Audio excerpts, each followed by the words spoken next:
Oi pessoal, sou o Miguel Chaim, mais um vídeo pro Diário do Culturismo, começando a semana bem feliz porque o Edoc ganhou seu campeonato, carimbou vaga pro Olímpia, cara, todo mundo gosta desse homem, todo mundo sabe que ele trabalha duro demais, finalmente veio a vitória, eu pude conversar com o Edoc ontem, um longo papo por ele por telefone ontem de manhã, assim que ele acordou, mandei mensagem, ele falou, vamos conversar, vai rolar um DC backstage com o Edoc essa semana, ele tá chegando hoje no Brasil, a gente vai combinar, então fiquem ligados. E um outro assunto que levantou aí a galera, que tem sido bastante discutido aí com a vitória do Edoc, foi a diferença de colocação dele do Tupelo Pro para esse, 11º lugar na Tupelo, poucas semanas depois, campeão lá no México, enfrentando alguns dos caras que estiveram no Tupelo, que ficaram na frente dele, ficaram bem para trás aí, outros caras que competiram no Texas e também tinham ido relativamente bem, venceu caras que já competiram no Olímpia, então foi uma vitória interessante pro Edoc. É claro, ele tem consciência disso, todo mundo tem consciência. Agora é Olímpia, é começar de novo, outra escadinha, começar a subir. Mas esse passo foi dado, tá no Olímpia, isso é muito importante e vira uma chave, é um novo capítulo na carreira dele. Porém, esse lance foi discutido, né? Foi roubado, não foi?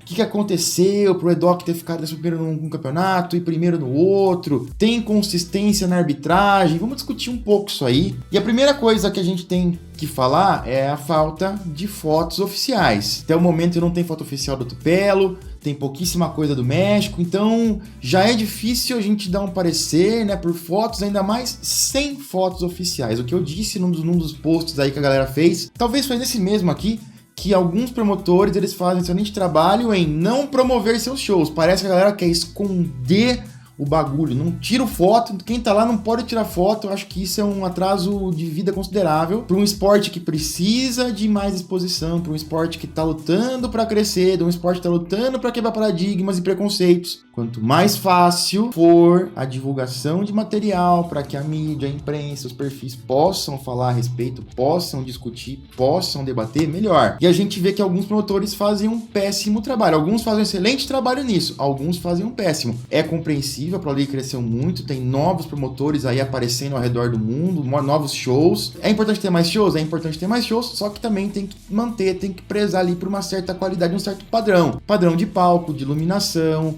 de divulgação, de foto. Então, para fazer um show profissional tem que ter isso. E além de pagar a taxa, tem que ter tudo isso aqui, ó, para você conseguir fazer um show. É que nem no futebol. O futebol, quando o time tá na segunda divisão, terceira vai pra primeira, ele tem que readequar seu estádio para caber o número X de pessoas. Não também que futebol seja o melhor dos exemplos, mas eu quero dizer que tem que haver alguma coisa assim para que cada vez menos exista esse tipo de discussão. Que só existe porque se dá margem para discutir isso aí. Aqui eles colocam o Edoc, né, em um show em outro, mas sempre no hotel, muito difícil comprar foto de hotel, luz diferente, iluminação diferente. Nesse post aqui, o Bodybuilders e Vault Borders comenta que ouviu alguns atletas falando que escolhem shows baseados em quem é o juiz, em quem é o árbitro, e ele fala assim, eu acho que tem alguma inconsistência aqui em questão de julgamento, concordo com isso totalmente, e alguns competidores deram sua opinião sobre isso. O Jordan Carroll competiu lá com o Edoc no Tupelo e falou o seguinte, competi com ele no Tupelo. Em pessoa, parecia que ele estava lá no Tupelo, parecia que ele estava algumas semanas atrasado para o show. Ele não parecia 100%.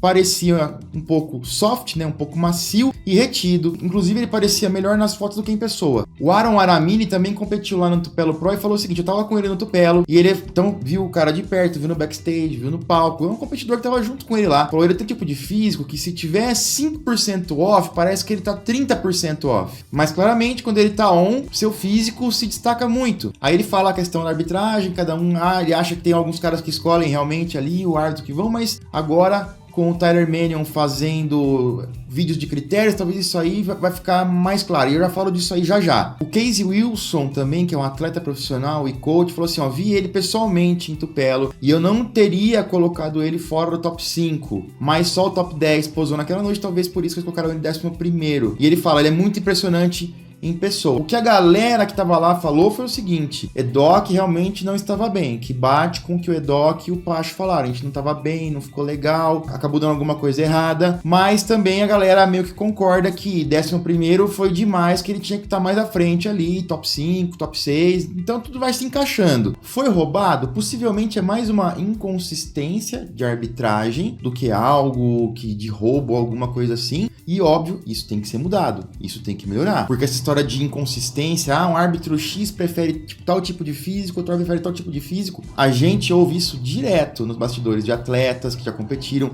até de árbitro, já ouvi isso, que existem ali certas preferências pessoais e certos árbitros que vão por um ou por outro caminho. Mas o que eu ouvi da arbitragem foi o seguinte, por isso que nós temos diversos árbitros aí, 7 árbitros às vezes, 9 árbitros às vezes, etc, para que essas preferências pessoais não tomem lado e que uma maioria escolha. Isso seria muito legal se cada árbitro realmente desse a sua nota, mas às vezes parece, e a gente vê por scorecards, que sempre tem uma consistência, o cara que ficou em primeiro, todo mundo deu primeiro, o cara que ficou em segundo, todo mundo deu segundo, o que foi em terceiro, todo mundo deu terceiro. É muito raro acontecer ali um resultado que não seja assim. Acontece, mas não é muito mais frequente o outro. O que faz a gente pensar, será que o árbitro principal, o árbitro cabeça, o head judge, acaba influenciando um pouco os outros árbitros? Não tô falando que é isso que acontece, tô falando que é algo que a gente pode ser levado a pensar. E agora com o Tyler Mannion fazendo vídeos explicando, ele explicou o Texas, ele deve explicar alguns outros shows, acho que todos não tem como ele fazer, mas alguns eu acho muito bom porque você começa a entender o critério e cobrar quando esse critério não é utilizado. Acho isso muito importante. A gente gosta muito do esporte, mas a gente entende que o critério de julgamento pode ser muito melhorado. A maneira como se julga tem que ser melhorada. O jeito que é feito, ainda é feito quando o esporte era pequeno e hoje o fã mudou, o esporte mudou, o tamanho mudou e alguma coisa precisa mudar nesse sentido para que as competições fiquem mais emocionantes, que ficam mais atrativas, tenham mais entretenimento, que consiga se reter mais o público, que a galera entenda isso um pouco melhor.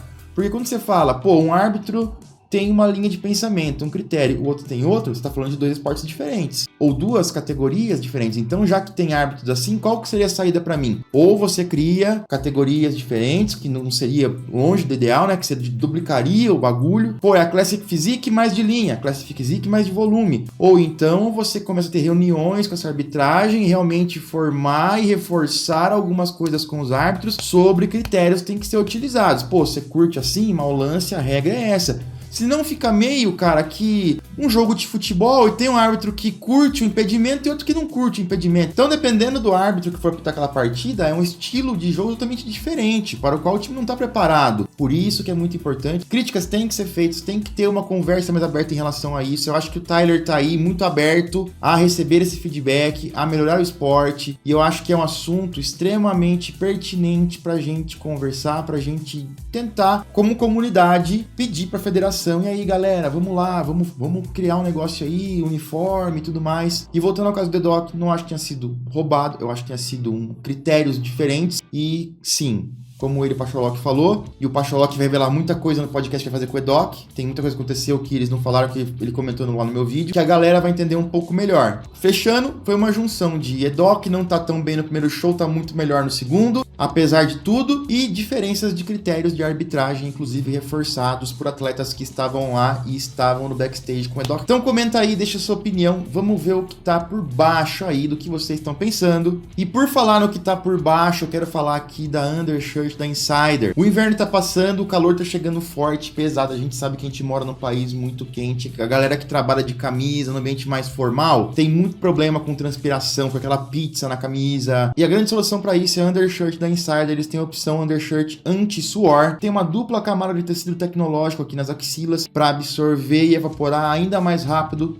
seu suor. Obviamente tecnologia anti-odor, então você vai passar o dia inteiro sem se preocupar com seu cheiro, o que é especialmente importante no ambiente mais formal ou num evento social, numa festa, etc. Sem falar que ela foi feita, desenhada, criada para ser confortável e discreta. A Undershirt está disponível em várias cores e tamanhos, gola U, gola V, você escolhe e corre lá agora no insiderstore.com.br. Tem o link na descrição, tem o link no comentário fixado, tem o QR Code, corre lá, usa o meu cupom SHINE12, você vai ter 12% de desconto, não só na Undershirt, mas em todo o site Insider. Corre lá. Vamos falar agora um pouquinho do Master Olympia, aconteceu no final de semana, a gente fez a cobertura aí no sábado, teve mais show no domingo, aqui tá o Everton Ribeiro, tava bem pra caramba, hein, cara, o tiozão tava na fibra, realmente, ficou com um excelente 7º lugar. Por apenas um ponto, ele não ficou no 6º lugar, no top 6, foi muito perto, trouxe um físico muito bom, tô muito orgulhoso dele. E o grande campeão da Men's Physique foi o Arya Safai. Também tivemos a Open de destaque, olha só, Josh Lenartovics, o australiano gigantesco, veio bem, né, cara?